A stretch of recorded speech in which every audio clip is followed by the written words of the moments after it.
Have you ever walked through your hometown at dusk and felt like something was watching you?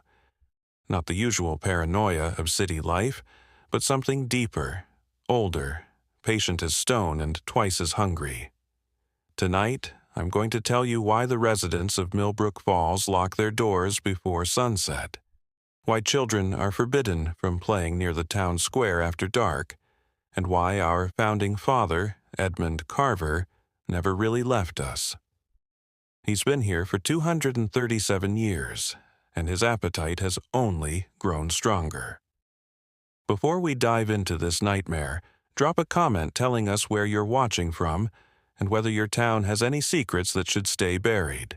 And don't forget to subscribe to the channel, because what I'm about to share will change how you see every small American town forever. The official records tell a simple story. Edmund Carver arrived in the valley in 1787 with 43 families seeking religious freedom and fertile land. They built homes, established trade routes, and founded what would become Millbrook Falls. Carver died peacefully in his sleep in 1823, leaving behind a prosperous community and a legacy carved in stone. That's what the history books say. That's what the bronze plaque in the town square declares. That's the lie we've been telling ourselves for generations.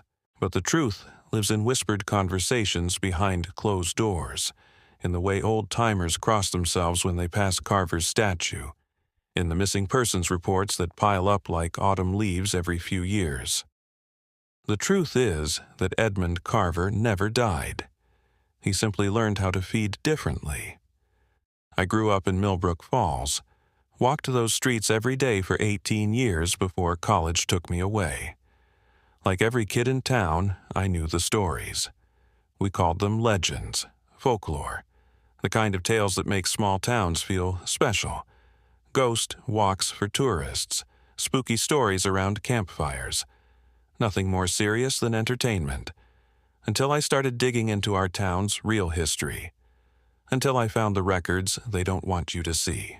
Until I learned why my grandmother always kept salt by every window and never, ever went outside after the church bells stopped ringing at 9. The pattern began in 1824, 1 year after Carver's supposed death. That's when the first family vanished.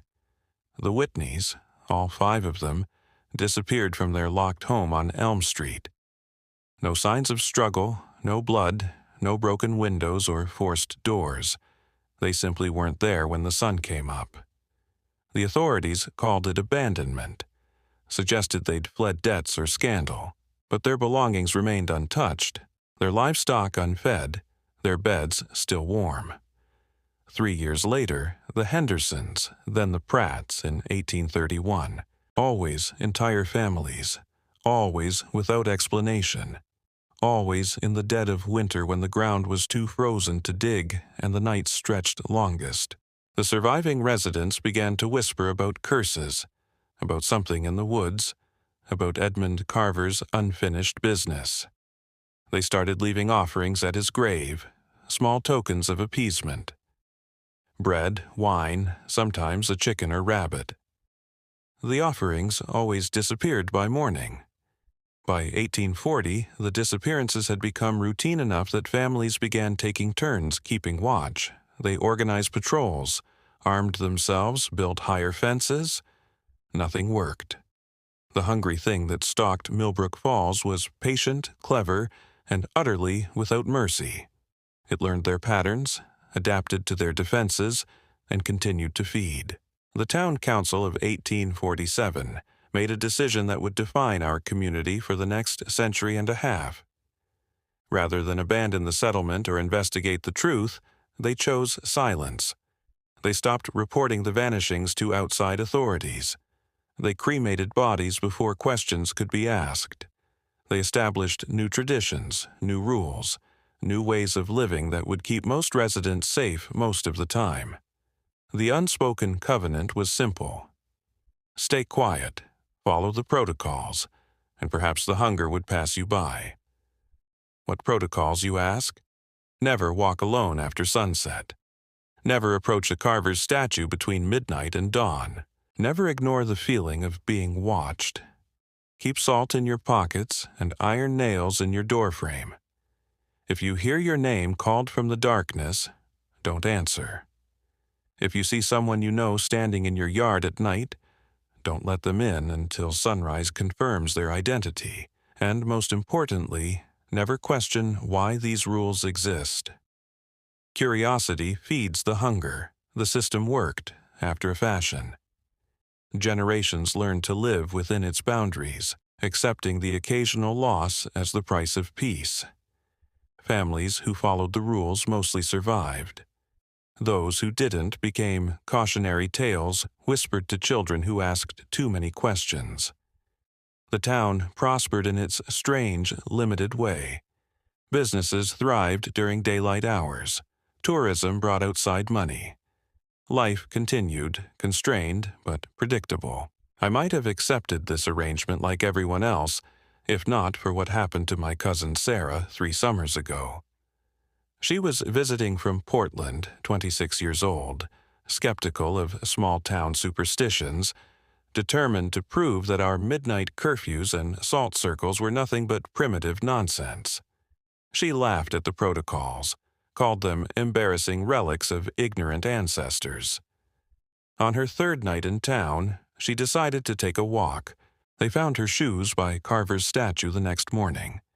Just her shoes, placed neatly side by side as if she'd simply stepped out of them and walked away, barefoot, into the dawn. No other trace remained. No footprints, no torn clothing, no signs of struggle. The shoes were clean, dry, and still warm to the touch, despite sitting in the morning dew for hours. The police investigation lasted exactly 1 day. The official report listed Sarah as a missing person who likely left town voluntarily. Case closed, files sealed, questions discouraged. But I knew better. Sarah hadn't left willingly. Something had taken her. Something that left her shoes as a message, a reminder, a warning to anyone else who might consider breaking the rules. That's when I began my real research. Not the sanitized version taught in schools or displayed in the Historical Society, but the buried truth hidden in basement archives and forgotten journals. What I discovered in those yellowed pages, those faded photographs, those testimonies written in shaking hands, changed everything I thought I knew about my hometown and its founder.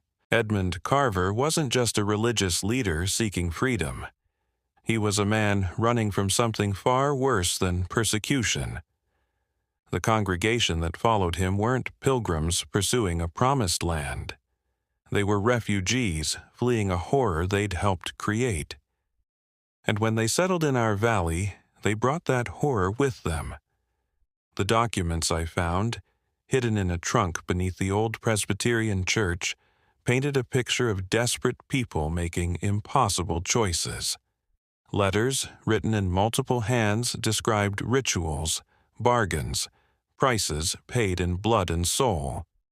They wrote of a leader whose appetite had grown beyond natural limits, whose needs demanded more than any community could provide. They wrote of the moment they realized their salvation had become their damnation.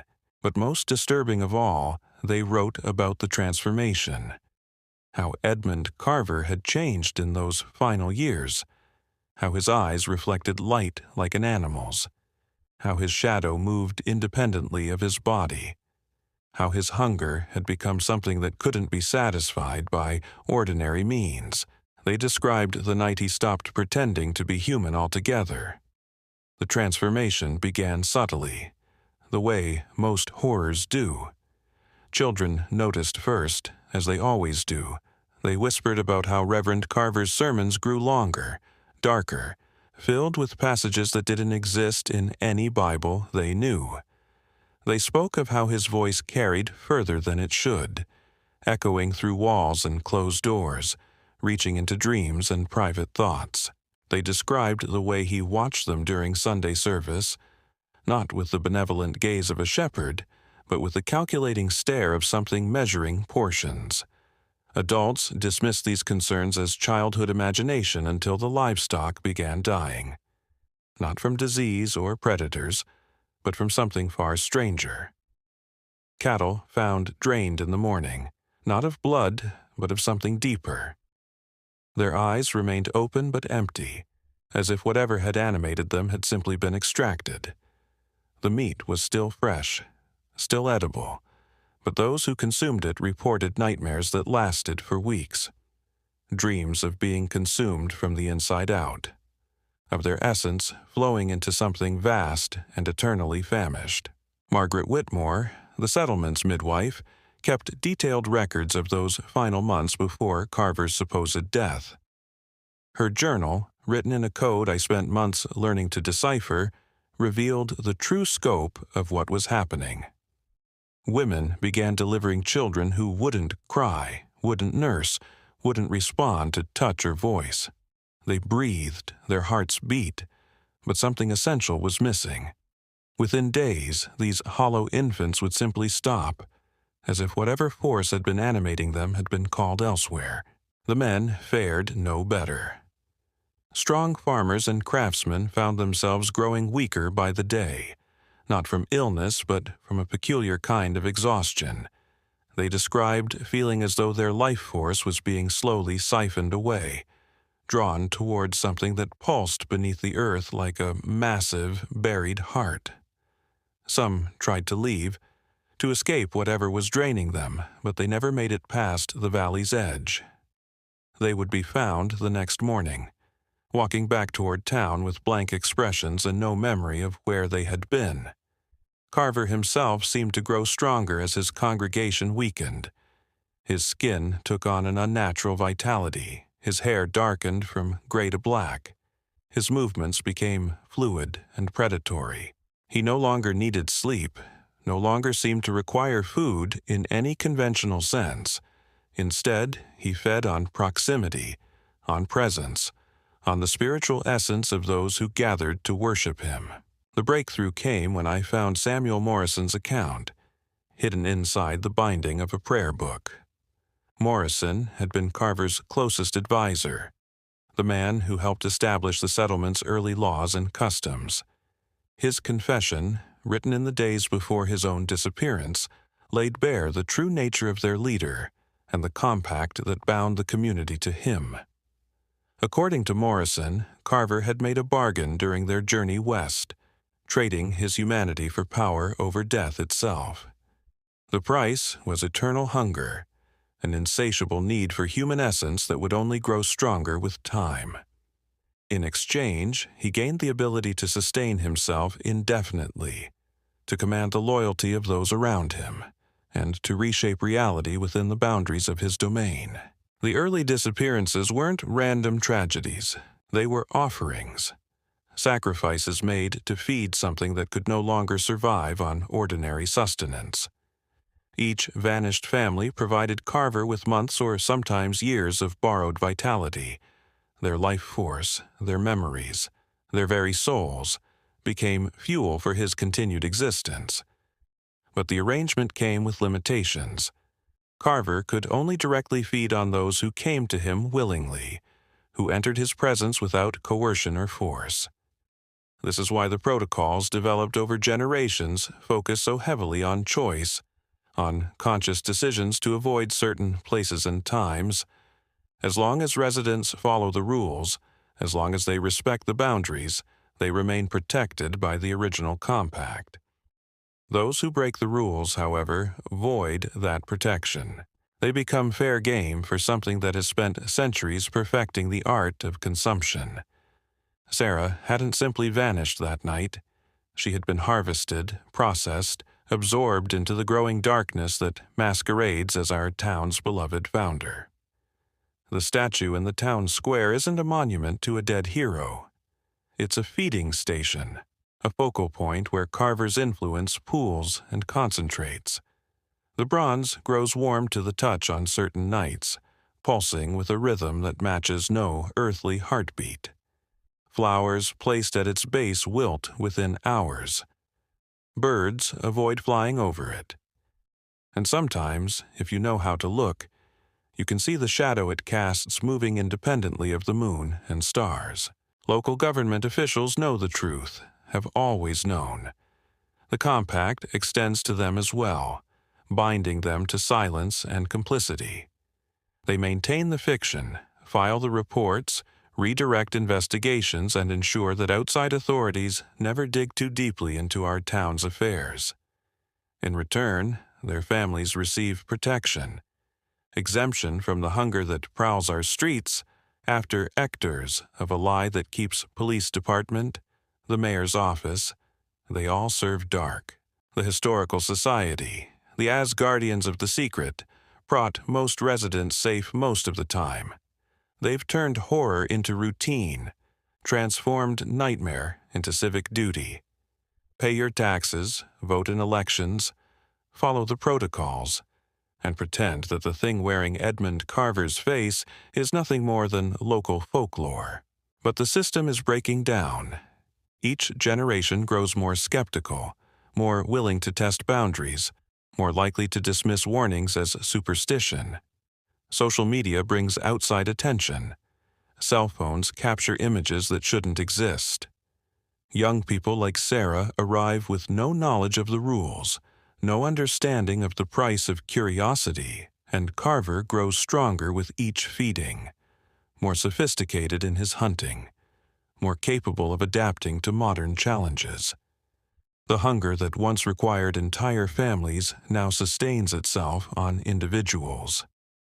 The creature that once needed physical proximity now reaches across digital networks, social media platforms, virtual connections that span continents.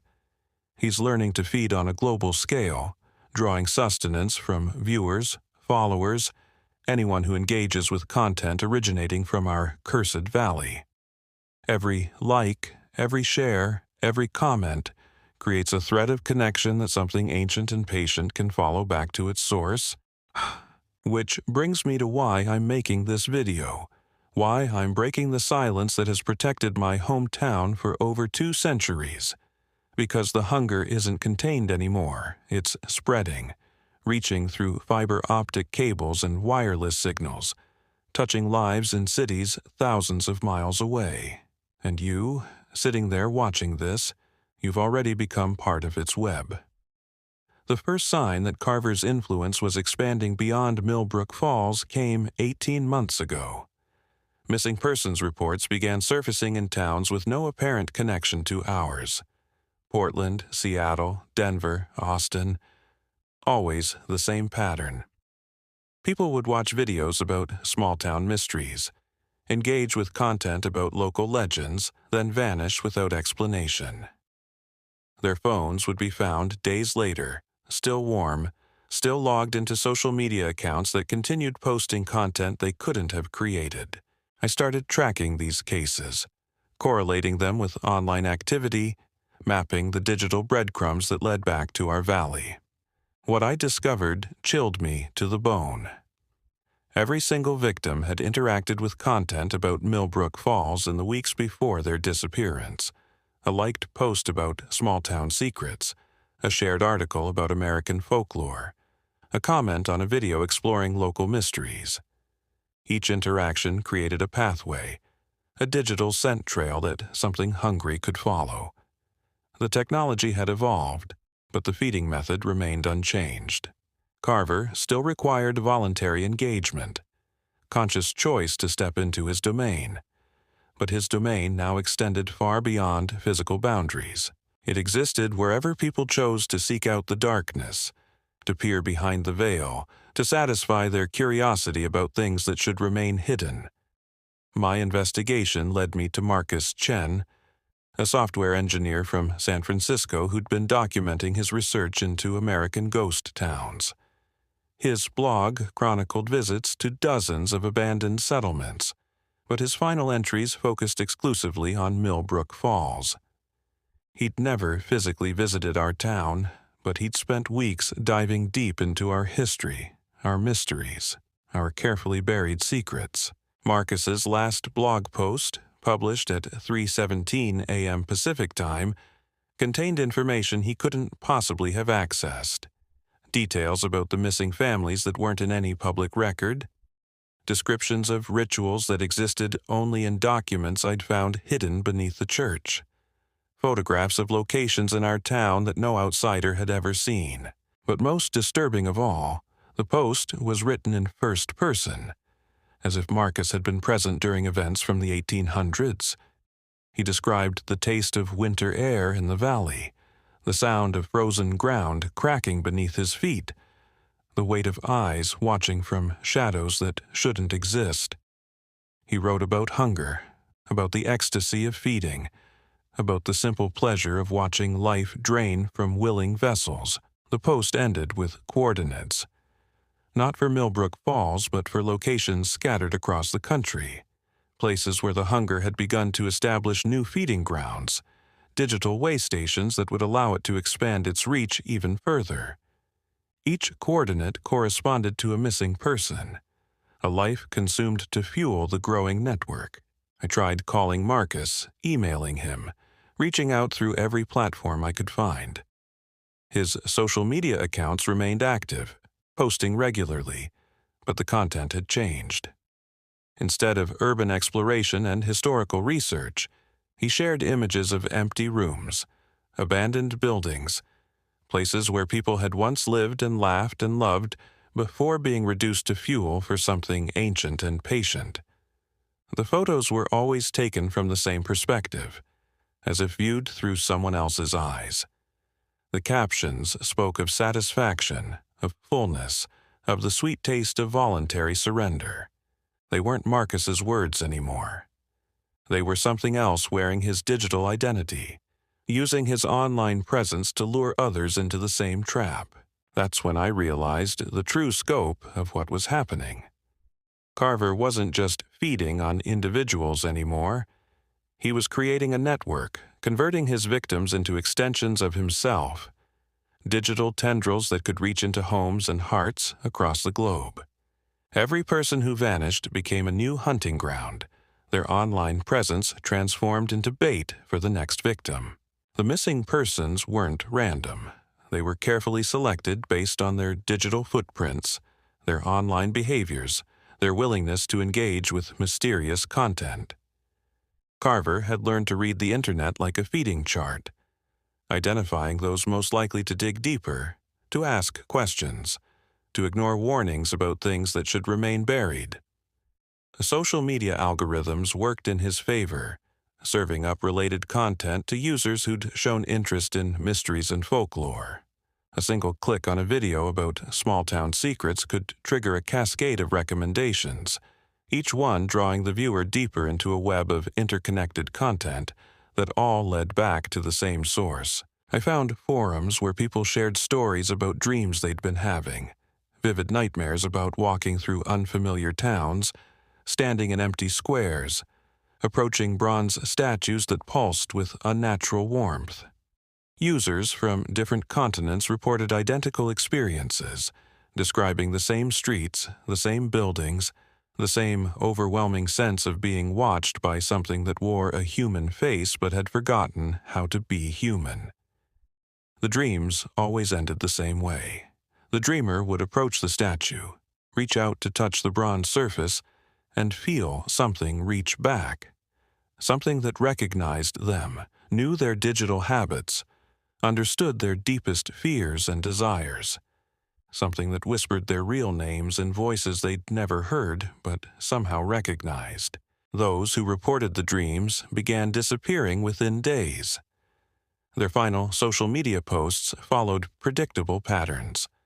Expressions of confusion, mentions of feeling watched, photographs of empty spaces where they claimed to see figures that cameras couldn't capture, then silence, followed by accounts that remained active but posted content their friends and family insisted they would never create. I realized I was witnessing the birth of something unprecedented, a predator that had learned to hunt across digital networks, feeding on human essence transmitted through fiber optic cables and wireless signals. The physical constraints that had limited Carver for centuries were dissolving, replaced by a global feeding ground that grew larger with each passing day. The protocols that had protected Millbrook Falls for generations were useless against this new threat. Salt and iron meant nothing to something that could reach through screens and speakers. Locked doors provided no barrier against a predator that entered through voluntary engagement, invited in by curiosity and the simple act of clicking play. But the most terrifying discovery came when I analyzed the pattern of disappearances over the past 6 months. They weren't random anymore. They were strategic, targeted, designed to maximize the network's growth potential.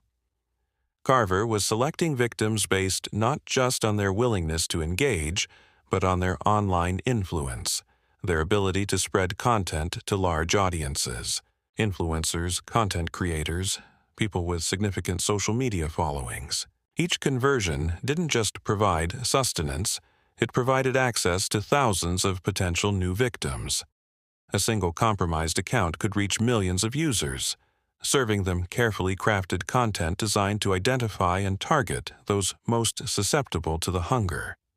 The thing that had once required physical proximity to feed was now capable of hunting on a global scale, processing potential victims through algorithms and engagement metrics, optimizing its approach based on click-through rates and user behavior patterns. It had turned the entire internet into a feeding ground, transforming social media platforms into hunting preserves, where human attention became the currency of consumption. And now you understand why I'm breaking the silence, why I'm risking everything to share this story. Because by watching this video, by engaging with this content, you've already stepped partway into Carver's domain. Your curiosity has created a connection, a thread that something ancient and hungry can follow back to its source. The view count on this video isn't just a number. It's a head count, a catalog of potential prey, a database of individuals who've demonstrated the exact kind of curiosity that feeds the hunger. Every like, every comment, every share strengthens the connection, makes you more visible to something that sees human attention as sustenance and digital engagement as invitation. But there's still time to break the connection, to sever the thread before it becomes a chain. The old protocols don't work in the digital age, but new ones are emerging, tested by those who've survived encounters with the spreading hunger.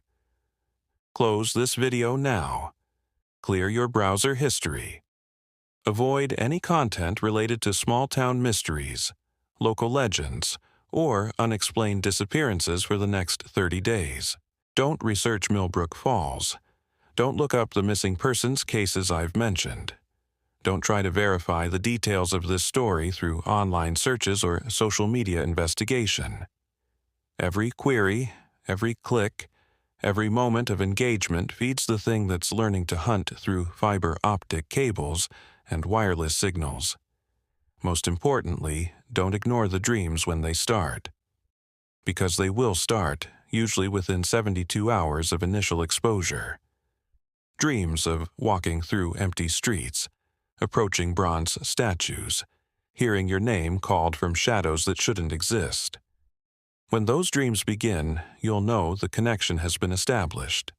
The thread has been strengthened, and something patient and eternally hungry has added your name to its list. The protocols are simple but absolute. No engagement means no connection. No connection means no access. No access means survival. But curiosity is a powerful force, and the hunger has learned to use it as bait, promising answers to questions you didn't know you wanted to ask. The first person to break free from Carver's digital web was Elena Vasquez, a data analyst from Phoenix who'd been tracking anomalous internet traffic patterns for her cybersecurity firm. She'd noticed something strange about certain content streams, data packets that seemed to carry more information than their file sizes should allow, videos that somehow drew processing power from devices that weren't even actively playing them.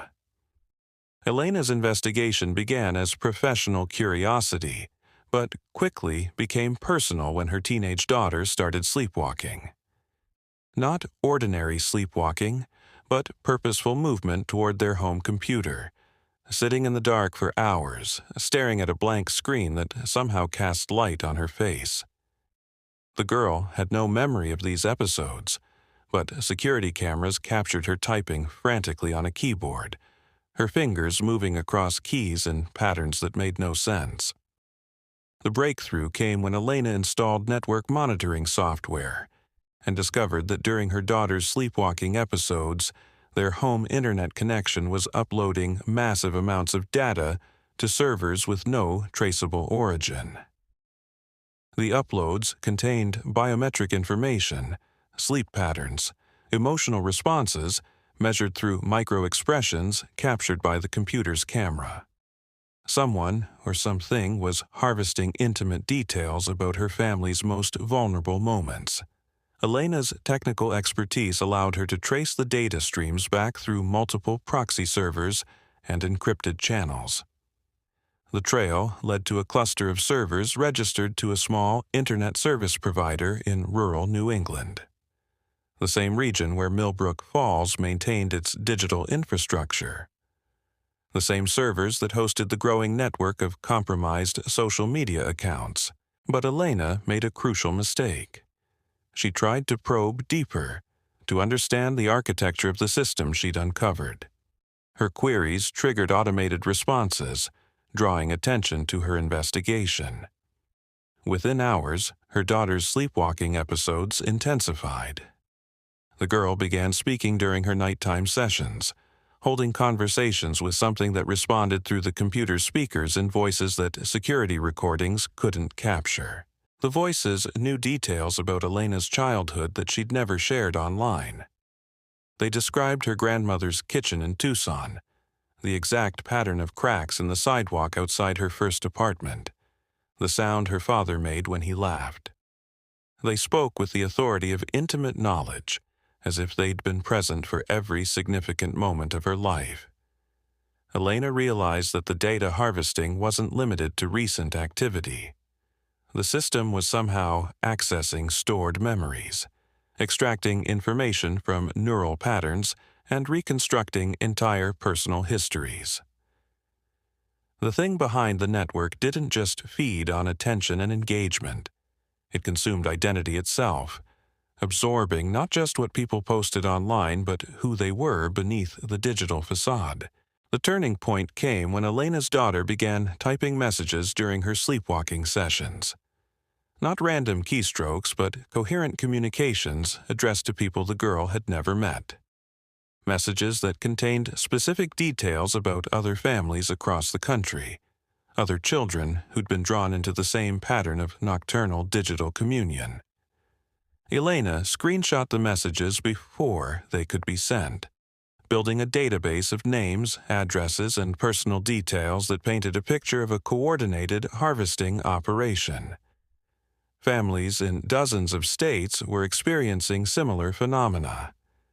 Children sleepwalking to computers, adults reporting dreams about bronze statues, entire households slowly being absorbed into something that wore their digital identities like masks. But Elena also discovered something else.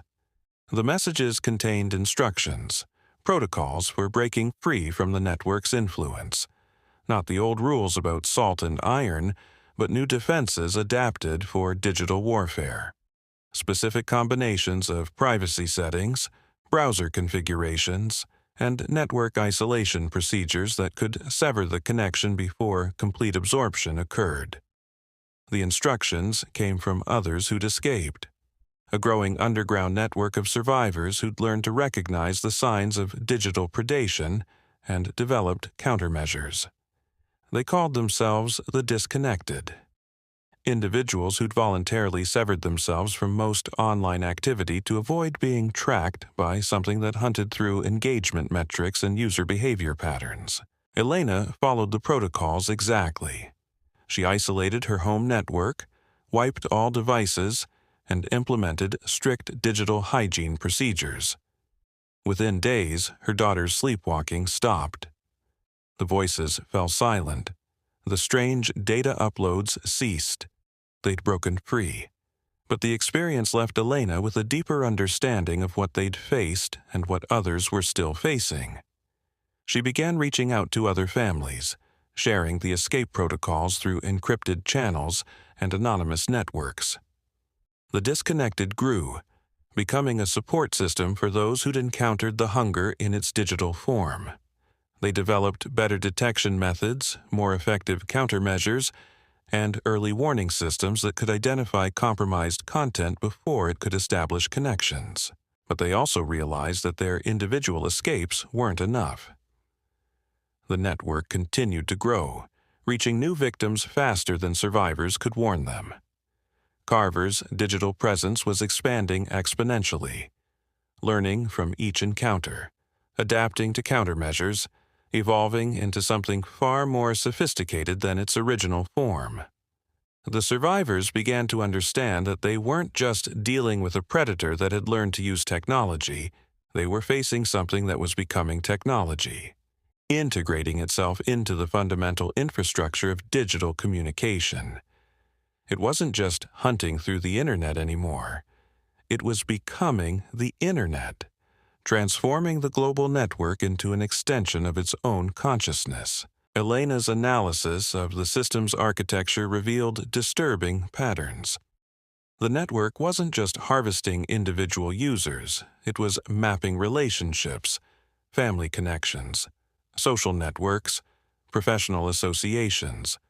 Each person drawn into the web provided access to dozens of others through their contact lists, social media connections, and communication histories. The hunger had learned to think strategically, targeting key individuals whose absorption would provide maximum access to new feeding grounds. Teachers whose compromised accounts could reach hundreds of students. Parents whose devices connected to school networks and community organizations. Influencers whose digital presence touched millions of followers across multiple platforms. But the most chilling discovery came when Elena traced the network's expansion patterns over time. The growth wasn't random or opportunistic. It was planned, systematic, designed to achieve specific coverage goals within predetermined timeframes. Carver wasn't just feeding anymore. He was building something, constructing a digital infrastructure that would allow him to reach every connected device on the planet. The endgame became clear when Elena found planning documents hidden in the network's encrypted communications. Specifications for something called the Final Harvest, a coordinated global event that would simultaneously activate every compromised device, every infiltrated account, every backdoor that had been quietly installed over months of patient preparation. So now you know the truth. Edmund Carver never died, he evolved.